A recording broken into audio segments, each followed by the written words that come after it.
अस्सलाम वालेकुम। अच्छा बच्चों, कल हम लोगों ने डेप्रिसिएशन देखी थी। क्या मैंने आप लोगों को बताया था कि डेप्रिसिएशन का जो एक्सपेंस होता है वो क्या होता है। मैंने बताया था आप लोगों को कि डेप्रिसिएशन जो होती है वो हमेशा हम फिक्स्ड एसेट्स के ऊपर चार्ज करते हैं। जो भी हमारे प्रोडक्शन के लिए हम अपने पास एसेट लेकर आते हैं उनको हम आहिस्ता आहिस्ता अपने पास से एज एक्सपेंस रिकॉर्ड करके ख़त्म करते जाते हैं अपनी बुक ऑफ अकाउंट से। उसको हम डेप्रिसिएशन कहते हैं। ये हमारा एक्सपेंस होता है, लेकिन ये नॉन कैश एक्सपेंस है। इसको हम अपने पास एज एन एक्सपेंस तो रिकॉर्ड करते हैं, लेकिन ये होता हमारा नॉन कैश एक्सपेंस है। मतलब हम इसके लिए देखो, जैसे हमारा बिजली का बिल आता है वो हमारा एक्सपेंस है ना, उसके लिए हम कैश पे करते हैं, लेकिन हम डेप्रिसिएशन के लिए कैश पे नहीं करते क्योंकि ये नॉन कैश एक्सपेंस है। इसको हम सिर्फ अपने पास रिकॉर्ड करते हैं, इसको हम अपने प्रॉफिट से लेस तो कर देते हैं, लेकिन हम एक्चुअली में पे नहीं करते इसके लिए, ठीक है। इसलिए ये हमारा नॉन कैश एक्सपेंस होता है। फिर मैंने आप लोगों को बताया था कि जो हमारी वेयर एंड टियर हो जाती है उसमें एसेट में, वो उसको भी हम अपने पास, मतलब एसेट आपने लिया 1 लाख का, आपने ये अंदाज़ा लगाया कि भाई ये 4 साल के बाद इसकी वैल्यू 5,000 की रह जानी है, ठीक है। उस 95,000 को आपने अपने बुक ऑफ अकाउंट्स में किस तरह से रिकॉर्ड करना है, दिस इज कॉल्ड डेप्रिसिएशन। ये 95,000 का आपका टोटल एक्सपेंस है, इसको आपने अपने पास से, इस एसेट को आपने अपने पास से एक्सपेंस आउट करते जाना है, ठीक है। इसको हम कहते हैं डेप्रिसिएशन। फिर मैंने आप लोगों को बताया था कि इसमें हमारे पास 4 चीज़ें होती हैं। पहली, आपकी एसेट की कॉस्ट क्या है, ठीक है। दूसरी, इसकी यूज़फुल लाइफ कितनी है, मतलब ये कितने साल तक चलेगा। चौथा, इसकी वो क्या है, रेजिडुअल वैल्यू कितनी है, मतलब ये कि ये सेल होने के बाद कितने पैसों में बच जाएगा। और चौथी चीज़ होती है कि आपने कॉस्ट अपने पास कैलकुलेट कैसे करनी है। मैंने कल आपको ये साथ डिस्कस किया था कि फॉर एग्जांपल, मतलब यूजुअली होता ऐसे है कि आप एसेट मंगवाते हैं तो वो बाहर से किसी कंट्री से मंगवा लिया या किसी दूसरी सिटी से मंगवा लिया, तो वो एसेट आपका जब तक आप लाकर अपने प्लांट पे उसको वर्किंग में नहीं शुरू कर लेते, वहां तक जितना भी एक्सपेंस होता है वो आपका उस एसेट की कॉस्ट का पार्ट बन जाता है। फॉर एग्जांपल, आपने चाइना से एक मशीनरी मंगवाई है अपने प्रोडक्शन के लिए, वो आपको मिली है जनाब 10 लाख रुपए की, ठीक है। अब उस 10 लाख रुपए को पोर्ट के ऊपर तो आपने ना काम शुरू करते, बहरी जहाज ने उतार दिया ला के पोर्ट पे प्लांट। अब वहां से आपने कोई लोडर मंगवाया या कोई कंटेनर मंगवाया या कोई और चीज मंगवाई जिससे वो उठाना है और आपके पास लेकर आ जाना है आपके प्लांट तक, ठीक है। वो जितना खर्चा उसका होगा वो आपके एसेट की वैल्यू में ऐड हो गया। अब वो उसने आपकी लाकर वहां उतार दिया आपके प्लांट पे। अब क्या आप वहां उसको रखे हुए को काम शुरू कर दोगे? नहीं। अब आपने उसको अपनी जो आपने जगह उसके लिए बनाई हुई है वहां पे फिक्स करवाओगे, उसको इंस्टॉल करवाओगे। उसका इंस्टॉलमेंट का जितना खर्चा होगा वो सारे का सारा उसमें ऐड हो जाएगा, ठीक है। मतलब पहली दफा में जब आप बिल्कुल फर्स्ट टाइम एसेट अपना इंस्टॉल कर रहे हो तो शुरू से लेकर एंड तक उसकी इंस्टॉलमेंट तक जितना खर्चा आएगा वो एसेट की वैल्यू में ऐड हो जाएगा।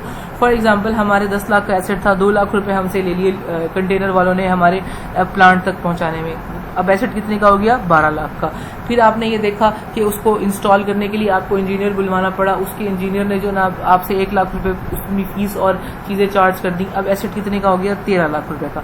अब जब आपने अपनी बुक ऑफ अकाउंट्स पे एसेट लिखना है ना, अब आपने वो 10 लाख का नहीं लिखना, अब आपने वो 13 लाख रुपए का लिखना है। डेप्रिसिएशन जो चार्ज होगी वो भी 13 लाख रुपए के ऊपर होगी, 10 लाख रुपए के ऊपर नहीं होगी। फिर दूसरी चीज मैंने आपको बताई थी, वो क्या थी? Residual value. रेजिडुअल वैल्यू या लेफ्ट ओवर वैल्यू, बची हुई वैल्यू। रेजिडुअल का मतलब होता है बचा हुआ। मतलब अगर आपका एक एसेट 5 साल के लिए था और आपने लिया वो 13 लाख का था, अब 13 लाख में से जो 5 साल खत्म होने के बाद उसकी जो वैल्यू बचेगी ना, वो कहलाएगी रेजिडुअल वैल्यू। लेकिन ये यूजुअली हम अपने पास जो है ना वो रिकॉर्ड पहले ही करके रख लेते हैं। मतलब हम ये सपोज करते हैं कि हमारा जो एसेट है 5 साल यूज होने के बाद 1 लाख रुपए का सेल हो जाएगा या बच जाएगा या 1 लाख रुपए की इसकी वैल्यू रह जाएगी। वो जो 1 लाख रुपया है वो हमारी रेजिडुअल वैल्यू कहलाएगी, ठीक है। फिर होती है यूजफुल लाइफ। क्या होती है यूजफुल लाइफ? आपके एसेट की आपने जब मंगवाया है, आपने ये देखना है कि यार ये 4 साल, 5 साल, 7 साल, 10 साल कितना चल जाएगा, that is called useful life. अब देखो ना, हमारे यहाँ तो खैर सिस्टम चेंज है, 50-50 साल पुरानी गाड़ियां भी चल लेती हैं, लेकिन अब आपने देखा होगा अक्सर ना इम्पोर्टेड गाड़ियां आ रही हैं। बाहर क्या होता है, 5 साल वो गाड़ी यूज करते हैं, 5 साल के बाद आपको पता है ना गाड़ी में काम निकलना शुरू हो जाती है, ये काम मतलब वो करती है, लेकिन फिर वो हमारे जैसे कंट्रीज में भेज देते हैं वो गाड़ियां। यहाँ से हम उन्हें इम्पोर्ट करवाते हैं और हम अपने पास वो यूज करते हैं फिर 50-50 साल अगले।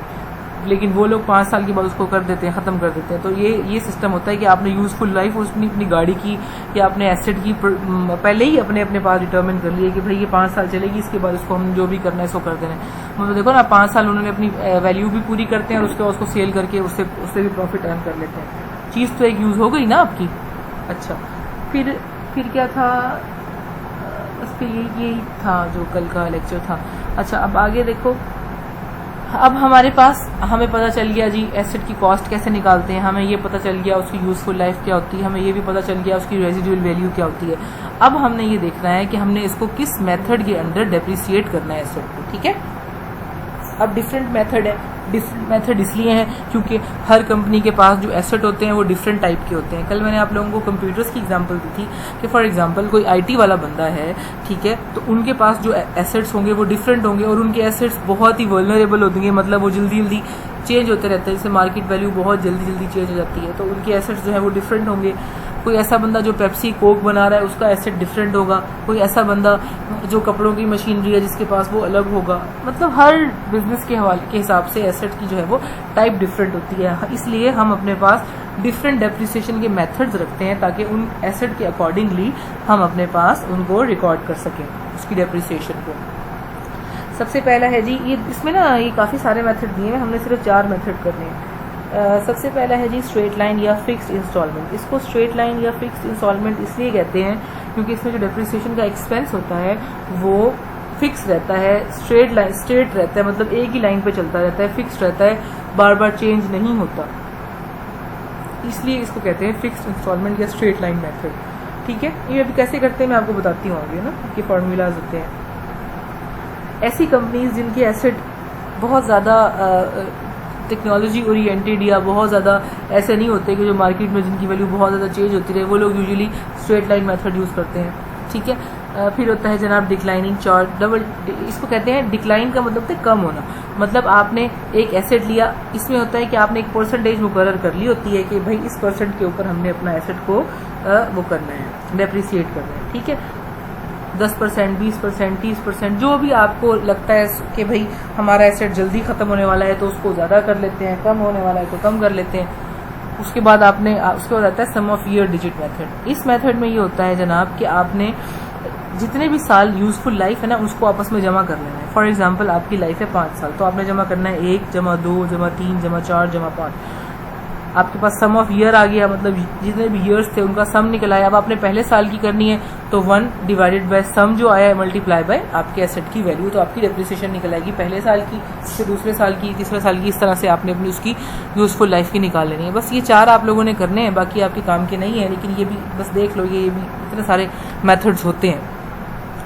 कभी आपने जो यूनिट प्रोड्यूस करती है मशीन उसके हिसाब से कर लेते हैं, कभी आपने कोई डिप्लीशन मेथड लगा देते हैं, ठीक है। एक हमने और मेथड करना है, वो होता है डबल डिक्लाइनिंग।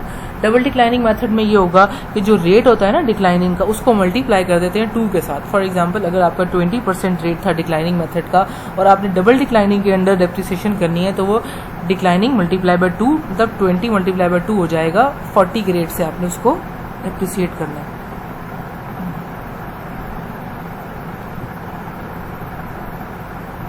ये जी इसका फॉर्मूला है, इसको देख लो। टोटल कॉस्ट ऑफ एक्विजिशन, मतलब जितनी भी वैल्यू आई है, अभी मैंने आपको बताया था ना कि एसेट एक्वायर करने की वैल्यू में क्या क्या वैल्यू ऐड हो जाती है, एसेट की वैल्यू प्लस उसमें जो भी उसका वेजेस का एक्सपेंस होता है प्लस इंस्टॉलमेंट, वो माइनस कर देंगे रेजिडुअल वैल्यू या स्क्रैप वैल्यू से, ठीक है। मतलब फॉर एग्जांपल आपका एक एसेट था 16,000 का, ठीक है, आपने उसकी रेजिडुअल वैल्यू मुकर्रर की है 1 साल, 16,000 माइनस 1,000, 15,000 बच गया, और आपने फॉर एग्जांपल उसकी एस्टिमेटेड लाइफ लगाई हुई थी 3 साल की, तो 15,000 डिवाइडेड बाय 3, 5,000 का एक्सपेंस आ जाएगा 1 साल का। लेकिन चूंकि ये स्ट्रेट लाइन है, इसमें एक ही रहती है वैल्यू, तो ये 5,000 तीनों सालों के लिए रहेगा। आपको अगले सालों के लिए डेप्रिसिएशन निकालने की ज़रूरत नहीं है, आप ये लिख दोगे 5,000 पहले साल का, दूसरा भी 5,000, तीसरा भी 5,000, ठीक है।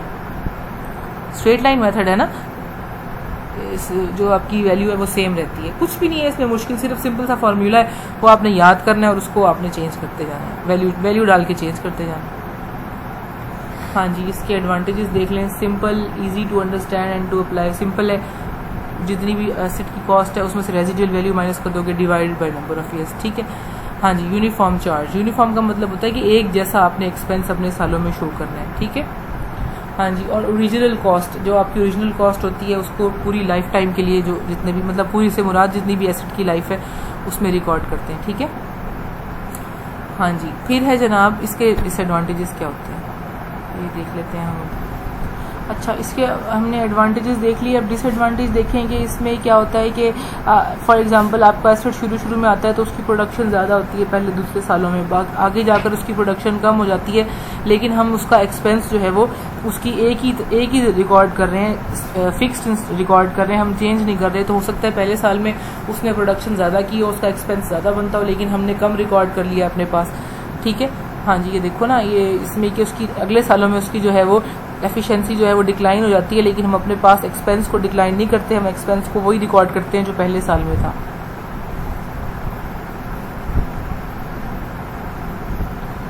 इंटरेस्ट ऑन इन्वेस्टमेंट मतलब ये कि अगर आपने वो उस पर ली हुई है, लोन लिया हुआ है, हम तो फिर वो लोन भी बढ़ता जाता है, लेकिन हम उसको काउंटेड फॉर नहीं करते अपने पास।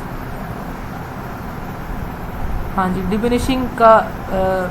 डिमिनिशिंग का मेथड ये मैंने आपको बताया था ना कि इसमें रेट दिया हुआ होता है, फिक्स्ड रेट दिया हुआ होता है, उस रेट के ऊपर करते हैं। इसमें कुछ भी नहीं है, सिंपल सा फार्मूला है ये। आपका जो कॉस्ट है एसेट की, उसमें से रेजिडुअल वैल्यू को माइनस कर दोगे और आपका जो वो बचता है, जो रेट है फॉर एग्जांपल 20% है, उसको उसमें कर दोगे। जैसे कि मैंने आपको बताया अभी 16,000 वाला था, 16,000 को 1,000 में से लेस करोगे 15,000, 20% रेट है, मल्टीप्लाई बाय 20% कर दोगे, जो वैल्यू आएगी उसको 15,000 से लेस करोगे, अगले साल उसी के रेट के ऊपर वो लगा दो। ये भी हम करते हैं, उसमें करते हैं, मैं आपको समझाती हूँ बुक में से कैसे करना है, सिर्फ ये देख लो।